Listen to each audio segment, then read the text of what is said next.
మీ మోకాల నొప్పులకు ఎటువంటి సర్జరీ లేకుండా ఎపియాన్ పెయిన్ క్లినిక్ అందిస్తున్న అత్యాధునిక చికిత్స. స్ట్రెస్ లో ఉన్నప్పుడు నీ బుర్ర ఎక్కడో ఉంది కదా, you're under stress, so you not following, you're not looking at what you're eating.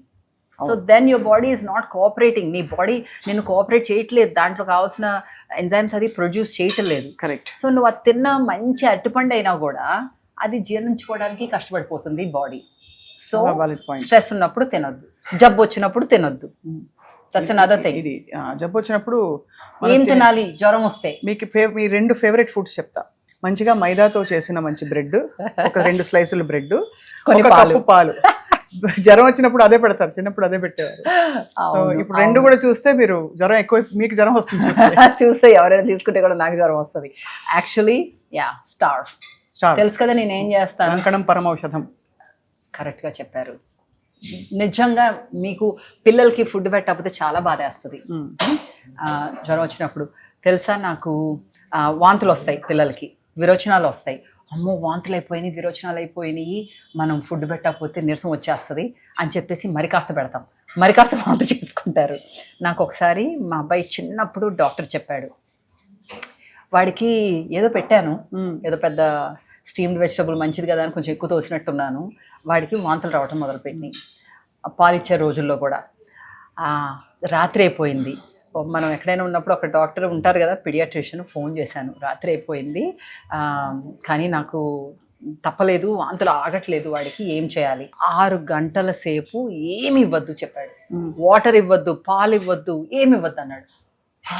Nursing అప్పుడు ఎట్లా ఉంటుంది, ప్రతి గంట తాగుతారు పిల్లలు, అలాంటిది 6 గంటల సేపు వద్దంటున్నావు ఎలాగా అనుకున్నా. తప్పక మాట వినాలి కదా, మరి నాకు ఇంకా వేరే సొల్యూషన్ లేదు. మ్యాజిక్ ఆగింది. 6 గంటల సేపు ఎలా పడ్డానో నాకు తెలీదు, కానీ సేమ్ సొల్యూషన్ ఎంత మందికి. తర్వాత నేను వాడి మీద ప్రయత్నం అయ్యింది, ఎంతోమంది చెప్పాను, ఇప్పుడు డాక్టర్స్ కూడా అదే చెప్తారు.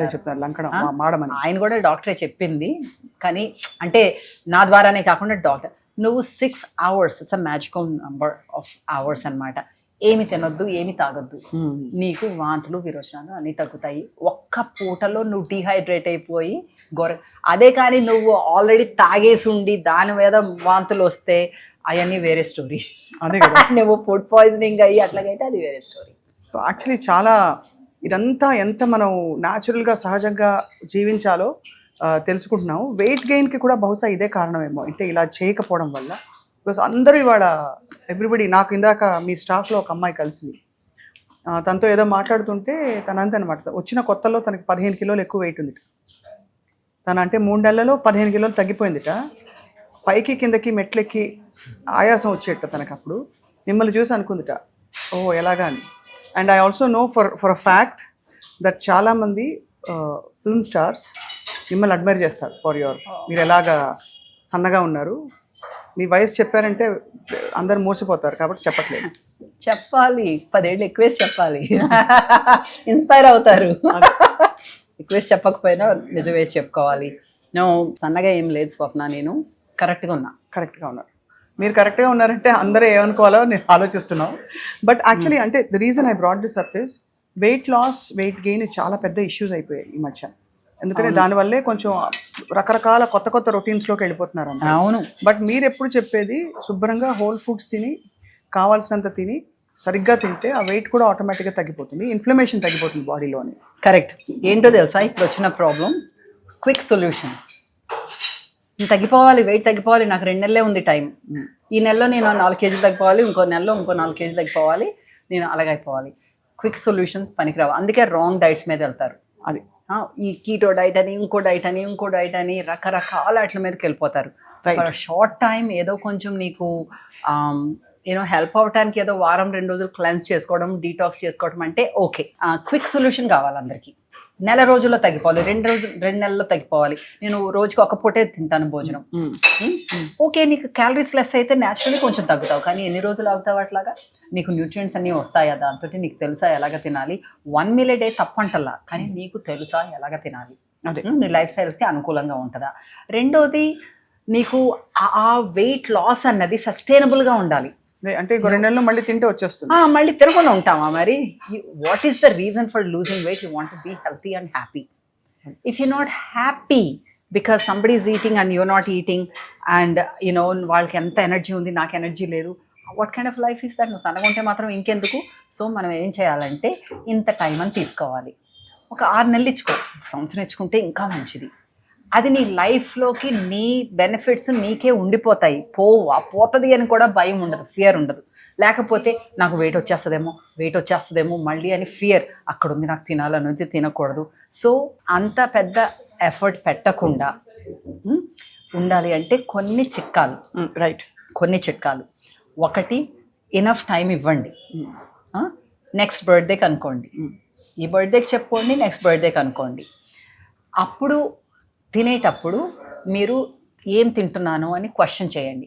అది సంపూర్ణ ఆహారం కాకపోతే నా బాడీ ఒక టెంపుల్, నేనే అది దేవుడు, ఆ దేవుడు ఈ టెంపుల్లో ఉండటానికి కరెక్ట్ కాదు, అందుకని నేను సంపూర్ణ ఆహారం తిన్నాను. సంపూర్ణ ఆహారం అంటే నేచర్ నుంచి వచ్చింది. రైట్, ఎక్కువ దాన్ని తీసేసి యాడ్ చేసి కెమికల్స్ యాడ్ చేసి అట్లా కాకుండా ప్రాసెస్ చేయకుండా లిమిటెడ్ మినిమల్ ప్రాసెసింగ్ అంటే స్ప్రౌటింగ్, సోకింగ్, గ్రైండింగ్ అలాంటివి అలాంటివి తింటూ ఎంత కావాలి అంటే అంత తింటూ కడుపు నిండా తినాలి. అంటే సరే ఇది బ్రౌన్ రైస్ కదా, మిల్లెట్స్ కదా, సంపూర్ణ ఆహారం కదా, నేను ఇంత తింటాను అంటే లాభం లేదు. తర్వాత ఇంత పప్పు వేసుకుంటాను అందులో అంటే మీకు అది సరిపోదు. సో సంపూర్ణ ఆహారంలో ఈ స్టెప్స్ అన్నమాట.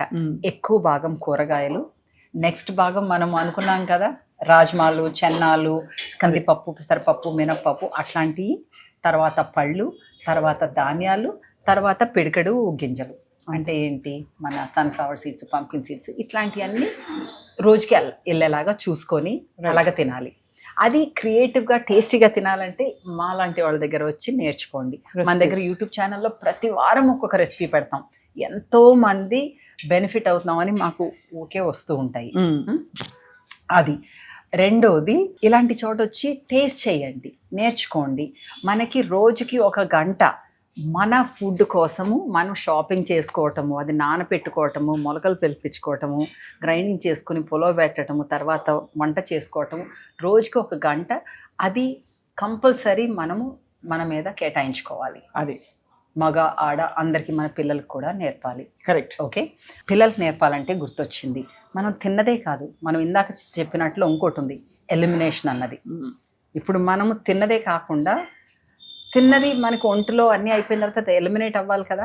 సో టాయిలెట్ గురించి, మనం ఎలిమినేషన్ గురించి, బాత్రూమ్ పొద్దున్న బౌల్ మూమెంట్ గురించి మాట్లాడటం అనేది ఒక ట్యాబు.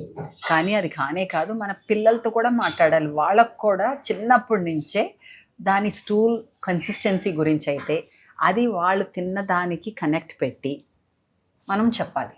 అలాగే మనం కూడా గమనించుకోవాలి. అదే ప్రతిసారి ప్రతిరోజు వెళ్ళిపోవాలి. అప్పుడే you are naturally detoxifying everyday. That's a beautiful point. అది సో అది చేసుకోవాలి. దెన్ మూడోది, ప్రతి భోజనంలోనూ కూడా ఇన్నేసి కూరగాయలు తినేసేయండి. ఒకప్పుడు కూరగాయలు పచ్చి అవ్వండి, ఆవిరికి పెట్టినవి అవ్వండి, తినాల్సిందే. ఏంటి మీరు కూర పప్పుచారులో ఇన్ని కూరలు ఉన్నాయి అంటే అది వేరు ఇది వేరు, ఇది కూడా తినాలి. తర్వాత భోంచేసిన తర్వాత కొంచెం నడవాలి. నీళ్ళు తాగచ్చా? కొంచెం ఎక్కువ తాగకూడదు తినేటప్పుడు. నేను పెట్టేసా ఒక అరగంట ముందు, అరగంట తర్వాత తాగొచ్చు. ఇదిగో అలాగే ఎక్కువ కారం ఉందని చెప్పేసి అలాంటి దానివల్ల, అందుకే ఎక్కువ విపరీతమైన మసాలాలు, కారాలు కూడా ఉండకూడదు. ఎందుకంటే మనం వెజిటేబుల్స్ తిన్నాం అనుకోండి, దాంట్లోంచే హైడ్రేషన్ వస్తుంది. తెలుసా, మీరు ఇలా మంచినీళ్ళు తాగిన వల్ల కొందరు అంటారు చాలా మంచినీళ్ళు తాగుతాను అయినా సరే నా స్కిన్ డ్రై ఇట్లాగా అనేసి. దాంట్లో ఉన్నది చాలా తక్కువ % మనకి హైడ్రేషన్ కింద పనికొస్తుంది, మనకి కూరగాయల్లో రావాలి. సో మీరు ఈ సంవత్సరంలో అలా తింటము, ఎలిమినేషన్ గురించి, మూవ్మెంట్ గురించి, నిద్ర మీద ఫోకస్ చేయండి. రోజుకి అట్లీస్ట్ 10,000 స్టెప్స్ ఉండాలి. అంటే 5 కిలోమీటర్లు నడిచినంత పని పెట్టుకోవాలి. ఒక 30 ఏళ్ళు దాటినాయి, 40 ఏళ్ళు దాటినాయి అంటే కొంచెం బరువు పనులు కూడా చేస్తే మంచిది. మీరు పొలంలోకి వెళ్ళి చేసుకుంటారో, జిమ్లోకి వెళ్ళి చేసుకుంటారో, మీ బాడీనే యూజ్ చేసుకుంటారో, మొత్తం మీద వెయిట్ లిఫ్టింగ్ అట్లాంటివి కూడా చేసుకోవాలి. సో ఈ 5 స్ట్రెస్ని మేనేజ్ చేసుకుంటూ, స్ట్రెస్ని ఎట్లా మేనేజ్ చేసుకుంటాము? బ్రీదింగ్, డీప్ బ్రీదింగ్, ప్రాణాయామ, సుఖ ప్రాణాయామ అవ్వచ్చు, అనిలోమ్ విలోమ్ అవ్వచ్చు, కపాలభాతి, భాస్త్రిక, భ్రామరి అన్నీ చేసుకోవచ్చు. మీకు ఇవన్నీ కుదరలేదు అంటే నా పర్సనల్గా అయితే బెడ్ టైం రొటీనే కుదిరింది ప్రాణాయామకి, మెడిటేషన్కి. సో అప్పుడు మనం భాస్త్రికను కపాలభాతి చేసుకుంటే మనకి బేసిక్గా కూర్చుంటాం. అందుకని ఊరికే సుఖ ప్రాణాయామ చేసుకుని ఒక పావు గంట అలా చేసుకుని పడుకుంటే మంచిగా నిద్ర వస్తుంది. సో ఫోకస్ ఆన్ నిద్ర, stress management, movement, what your eating, what your eliminating, and what your including in your relationships, and what you're saying that I don't need this. Super. I love that. Sridevi, ఇంకా మీరు దొరికారు కాబట్టి అడక మానలేకపోతున్నాం. ఈ fertility సమస్యతో చాలా మంది అంటే ఇన్ఫర్టిలిటీ ఉన్న వాళ్ళ సంఖ్య పెరిగిపోతుంది.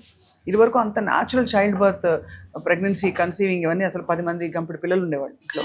ఇప్పుడు మామూలుగా యంగ్ కపుల్స్కి వస్తున్నాయి. మరి ఫుడ్ ద్వారా దాన్ని సెటరైట్ చేశారు. బికాజ్ ఐఎమ్ ష్యూర్ మీ ఎక్స్పీరియన్స్లో మీరు చాలా మందికి రివర్స్ చేసి ఈ ప్రాబ్లమ్ని అవును ఈజీ, బికాస్ ఎవ్రీబడి ఇన్ఫ్యాక్ట్ ఇన్ఫర్టిలిటీని తీసేసే డాక్టర్లు కూడా చెప్తున్నారు ముందు we try to correct their lifestyle అని.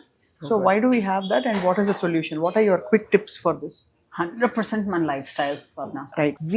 ప్రతి వీరికి ఒక ఫర్టిలిటీ క్లినిక్ ఉంది. అసలు ఎంత దౌర్భాగ్యం. అంతే కదా. అంత న్యాచురల్ విషయంలో మనకి ప్రాబ్లం ఉంది అంటే మనము బేసిక్స్ లోనే తప్పు దారి పడుతున్నాం. అవును. సో దానివల్ల మీరు అన్నట్టుగా డాక్టర్లే చెప్తున్నారు. సో లైఫ్ స్టైల్స్ ని కరెక్ట్ చేసుకుంటే మాకు వైబ్రెంట్ లివింగ్ లో నా పర్సనల్ కన్సల్టేషన్ లో ఎన్ని సక్సెస్ స్టోరీస్ ఉన్నాయి. Where they corrected their success stories. మొన్ననే ఫుడ్ లైఫ్ స్టైల్స్ మనం మాట్లాడుకోవడం ఒక 3 months 4 months హ్యాపీగా నీకు పీసీఓఎస్ పక్కకి వెళ్ళిపోతుంది. ఫర్టిలిటీ ఇష్యూస్, మెనోపాజల్ వాళ్ళకి 3-4 months మీరు ఇంకా జీవితంలో ప్రాబ్లం లేకుండా ఉంటది అని హామీ ఇస్తుంటే చేసుకోలేరా కదా? అంతే. సో నాకు మొన్న కూడా సో 2 పిల్లలు ఉన్నారు ఇప్పుడు. సో ఫోటో పెట్టింది 2 పిల్లలది.